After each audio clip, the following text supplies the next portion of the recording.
Welcome to our channel Crime Loom, the place where true crime stories come alive. Dr. John Bodkin Adams was a general practitioner in the quiet seaside town of Eastbourne, England. He was known for his polite manners and calm demeanor. Many people trusted him, especially the elderly women who lived alone. They felt safe under his care and often welcomed him into their homes. On the surface, he appeared to be a kind and caring doctor, but behind this friendly exterior, there were whispers and suspicions that something darker was happening.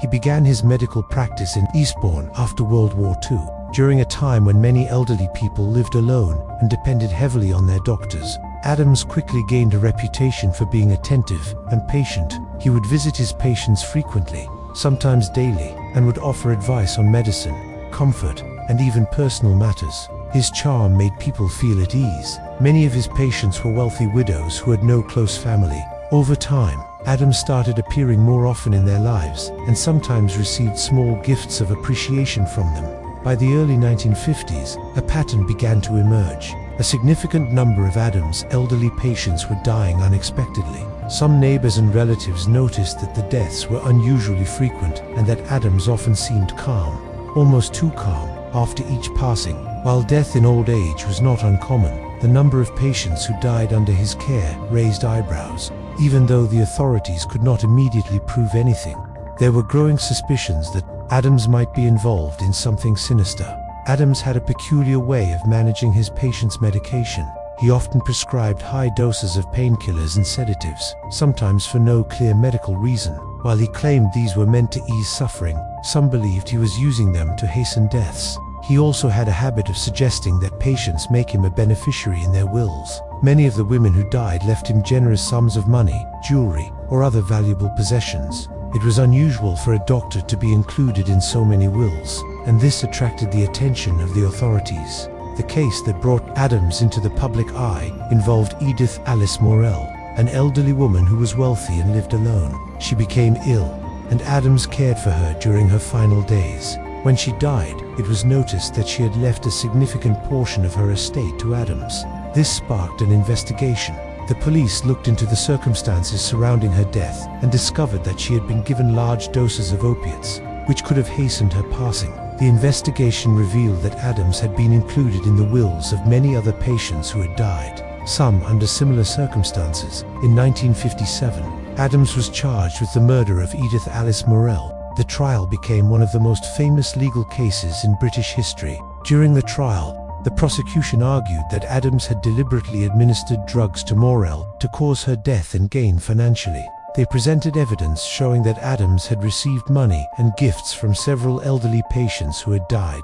Witnesses testified about his unusual behavior and the suspicious timing of the deaths. However, the defense argued that Adams was a caring doctor who had only intended to relieve suffering. They claimed that the doses of medication were standard for pain relief and that Morell's death was natural. The defense also emphasized Adams' calm demeanor and professional reputation, portraying him as a compassionate physician caught in unfortunate circumstances. The trial was long and complex, with medical experts debating whether Adams' actions had caused the deaths or were merely part of palliative care. In the end, Adams was acquitted of the murder of Edith Alice Morell. The jury was not convinced beyond reasonable doubt that he had intentionally caused her death. The acquittal shocked the public and the media. Many people believed that Adams had escaped justice, despite clear evidence of suspicious behavior. Others thought that the case highlighted the difficulty of proving a doctor's wrongdoing when dealing with elderly patients who were already ill. Even after his acquittal, Adams remained under suspicion. Some historians and experts believe that he may have been responsible for the deaths of as many as 163 patients. Though this number is debated, he never faced further charges. His reputation in the medical community remained controversial, with some admiring his skill and dedication, while others suspected him of being a cold and calculating killer.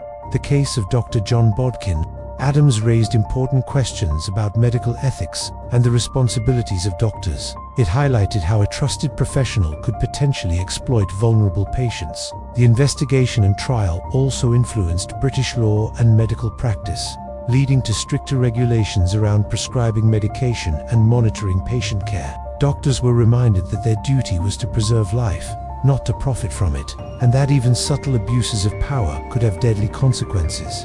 Adams continued to live in Eastbourne after the trial, quietly practicing medicine until his retirement. Despite his acquittal, the shadow of suspicion never left him. People who knew him personally often defended his character, describing him as gentle and professional. Yet, the stories of the many patients who died under his care continued to haunt the town. Researchers and true crime enthusiasts still study his case, trying to determine the truth about the man behind the friendly exterior. Over the years, Adams' story has become a cautionary tale.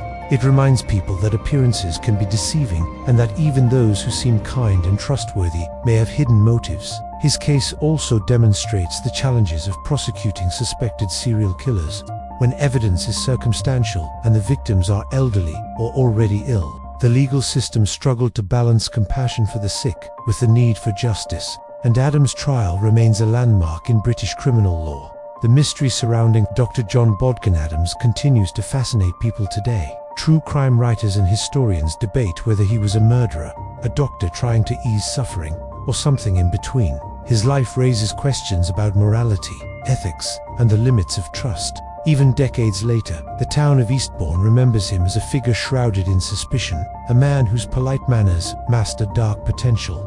Despite the controversy, Adams lived a relatively quiet life after the trial. He avoided the public spotlight and continued his medical practice until retiring. He never admitted to any wrongdoing, and no definitive evidence ever proved he was responsible for the deaths of his patients. Yet, the sheer number of suspicious deaths linked to him has kept his name alive in discussions of criminal history. Dr. John Bodkin.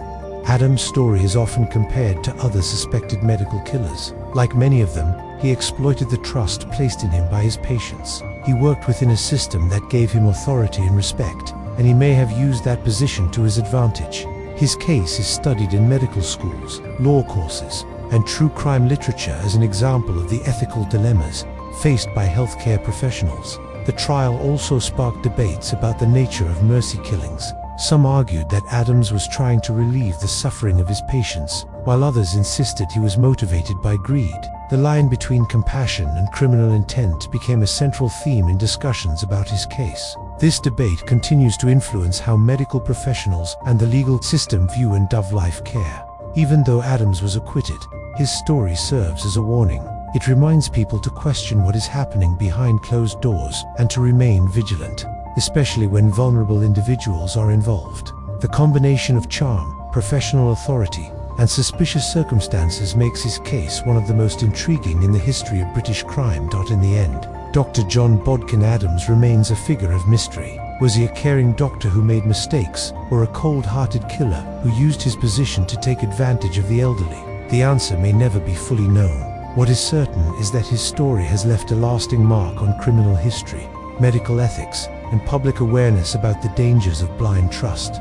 The tale of Dr. John Bodkin Adams continues to inspire documentaries, books, and discussions about crime and justice. His life reminds us that evil can sometimes hide behind a polite smile and a respectable title. It teaches that vigilance, ethics, and accountability are essential, even in professions dedicated to care. His legacy is a mix of fear, suspicion, and fascination, making him one of the most infamous figures in British criminal history. Subscribe to Crime Loom and join us as we unravel more